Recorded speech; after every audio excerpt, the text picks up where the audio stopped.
Good morning students. मैं दिलीप नारायण व्यास वैभव online classes से आपका हार्दिक स्वागत और अभिनंदन।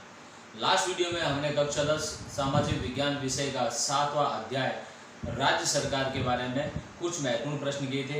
इस लेसन से संबंधित कुछ निबंधात्मक प्रश्न, कुछ अत्यंत महत्वपूर्ण प्रश्न, अति लघुत्रात्मक और लघुत्रात्मक प्रश्न किए थे। आज उसी कड़ी को आगे जोड़ते आज हम अन्य महत्वपूर्ण प्रश्न करने जा रहे हैं जो बहुत बोर्ड की दृष्टि से बहुत महत्वपूर्ण है। तो आइए चलते हैं, कुछ अन्य महत्वपूर्ण प्रश्न करते हैं। व्हाइट बोर्ड की व्हाइट स्क्रीन पर देखिए कुछ महत्वपूर्ण प्रश्न लिखे हुए हैं, जिसमें पहला प्रश्न क्या है, जनसंख्या में वृद्धि के बावजूद राज्य विधानसभा सदस्य संख्या कब तक स्थिर रहेगी। ये भारत के संविधान के अनुसार भारतीय विधानसभा के सदस्यों की जो संख्या है वो 2020 तक स्थिर कर दी गई है। 2020 के पश्चात जनसंख्या के अनुपात में विधानसभा के सदस्यों की संख्या बढ़ा दी जाएगी और निर्वाचन क्षेत्र भी बढ़ा दी जाएगी। फिलहाल 2026 तक विधानसभा के सदस्य संख्या स्थिर रहेगी। अगला प्रश्न है, दूसरा प्रश्न, भारतीय संघ के कितने राज्यों में 2 सदन वाली विधानमंडल है। मैंने आपको बताया था जिस प्रकार केंद्र की व्यवस्था द्विसदनात्मक है, जिसमें 2 सदन है, एक लोकसभा और राज्यसभा, उसी प्रकार से राज्य की विधानसभा राज्य की व्यवस्थापिका के भी 2 सदन है। राज्य की व्यवस्थापिका भी द्विसदनात्मक है, एक को विधानसभा कहते हैं, दूसरे को विधान परिषद कहते हैं। राज्य की व्यवस्थापिका जो है वो राज्यपाल, और कहीं एक सदन से मिलकर राज्य की व्यवस्थापिका बनेगी, कहीं पर राज्यपाल और 2 सदन मिलकर राज्य की व्यवस्थापिका का निर्माण होगा। भारत के वो राज्य जहां पर 2 सदन है, द्विसदनात्मक व्यवस्थापिका है, वो राज्य कौन कौन से हैं देखते हैं। उत्तर प्रदेश, जम्मू कश्मीर, महाराष्ट्र, बिहार, कर्नाटक, आंध्र प्रदेश और तेलंगाना। ये वो राज्य है जहां पर व्यवस्थापिका द्विसदनात्मक है, जहां पर विधानसभा भी है, विधान परिषद भी है, वहां की व्यवस्थापिका को हम विधानमंडल कहेंगे।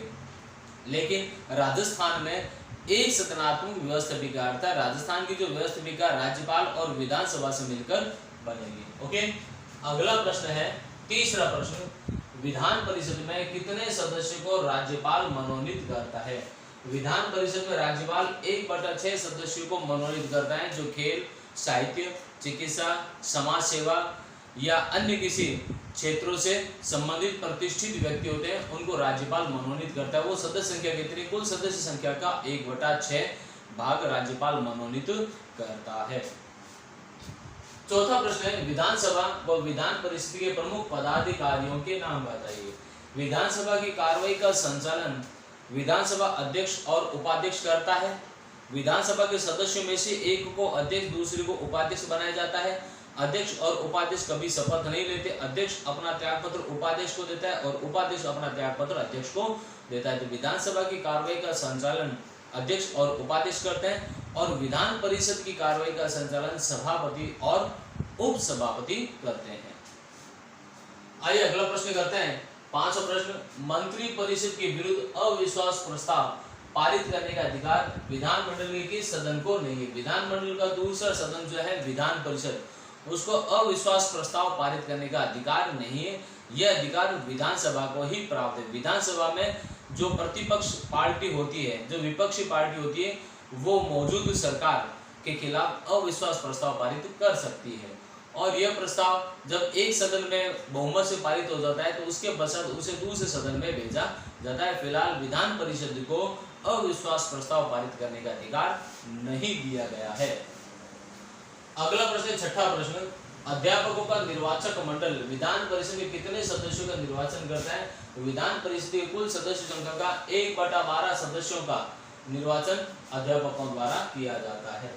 7वां प्रश्न है, राज्यपाल किसकी इच्छा पर्यंत पर पद पर बना रहता है। तो राज्यपाल राष्ट्रपति की इच्छा पर्यंत पर अपने पद पर बना रहता है, क्योंकि राज्यपाल की नियुक्ति ही राष्ट्रपति करता है।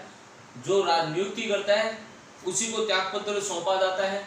तो राज्यपाल राष्ट्रपति की इच्छा पर ही राज्यपाल बनाए जाते हैं, और राज्यपाल राष्ट्रपति की इच्छा पर ही अपने पद पर बने रहते हैं, और राष्ट्रपति चाहे तो राज्यपाल को पद से हटा भी सकता है। अगला प्रश्न है, संविधान के अनुसार राज्य की कार्यपालिका शक्ति किसमें निहित है। राज्य की कार्यपालिका शक्ति राज्यपाल में निहित है।